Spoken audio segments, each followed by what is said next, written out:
मिथ्याचारी Elon Musk OpenAI की आलोचना कर रहे हैं कि उन्होंने चैटजीपीटी को ओपन सोर्स नहीं किया, जबकि वह खुद ग्रोक के साथ ऐसा करने से इनकार कर रहे हैं। पिछले हफ्ते कई क्षेत्रों में माहिर अरबपति और व्हाइट हाउस के प्रतिनिधि एलोन मस्क ने ओपनएआई को नियंत्रित करने वाली गैर लाभकारी संस्था को खरीदने के लिए $97 बिलियन की बड़ी पेशकश की।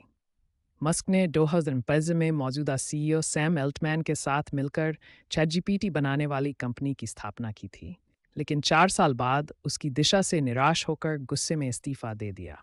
जब से मस्क का ये मत रहा है कि ओपनएआई को उस ओपन सोर्स, सुरक्षा केंद्रित अच्छी शक्ति की ओर लौटना चाहिए जो ये कभी थी, जैसा कि उन्होंने इस महीने की शुरुआत में वॉल स्ट्रीट जर्नल को एक बयान में बताया। जबकि ओपनएआई के बोर्ड ने तब से इस प्रस्ताव को खारिज कर दिया है। मस्क के प्रतिस्पर्धी XAI स्टार्टअप की कार्रवाइयां एक स्पष्ट दोहरे मापदंड को उजागर करती हैं। विशेष रूप से जहां मस्क ने बार बार ओपनएआई और उसके नेतृत्व की आलोचना की है कि उन्होंने अपने AI मॉडल को ओपन सोर्स नहीं किया, वहीं उनकी अपनी AI कंपनी ने भी अब तक ऐसा नहीं किया है।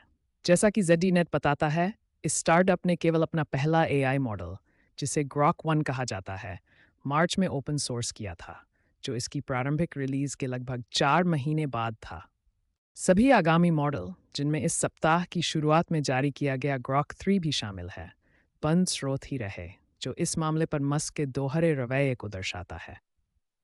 मस्क ने सिर्फ 2024 में ओपनएआई के खिलाफ 4 अलग-अलग कानूनी मुकदमे दायर किए, जिसमें आरोप लगाया कि यह अपनी ओपन सोर्स जड़ों से भटक गई है और निवेशक माइक्रोसॉफ्ट की एक बंद सोर्स वास्तविक सहायक कंपनी बन गई है, जबकि इस वादे को नज़रअंदाज कर रही है कि वह एक सुरक्षित AI विकसित करेगी जो पूरी मानवता के लाभ के लिए होगी।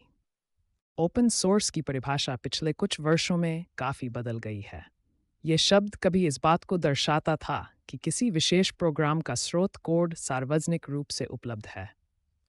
हालांकि आर्टिफिशियल इंटेलिजेंस के युग में कंपनियों ने अपने मॉडल के वेट्स जारी करना शुरू कर दिया है, जो ऐसे पैरामीटर्स होते हैं जो एक कृत्रिम न्यूरल नेटवर्क के न्यूरॉनों के बीच संबंधों की मजबूती को निर्धारित करते हैं।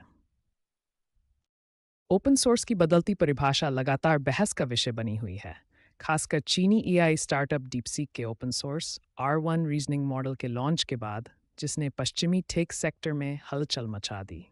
इस मॉडल ने साबित कर दिया कि ओपनएआई जैसी बड़ी कंपनियों की तुलना में बहुत ही कम लागत पर सक्षम मॉडल चलाए जा सकते हैं।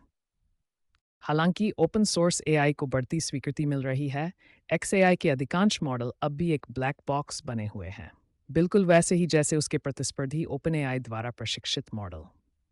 दूसरे शब्दों में, मस्क की XAI बिल्कुल उसी तरह की संस्था है जिस तरह का आरोप उन्होंने अपनी मुकदमेबाजी में ओपनएआई पर लगाया है।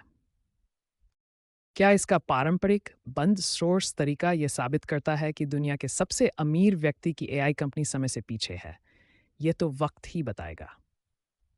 फिर भी यह मस्क की उस अनिच्छा का एक स्पष्ट उदाहरण है कि वह खुद को उन मानकों पर बनाए नहीं रखते जिनकी वह दूसरों से अपेक्षा करते हैं।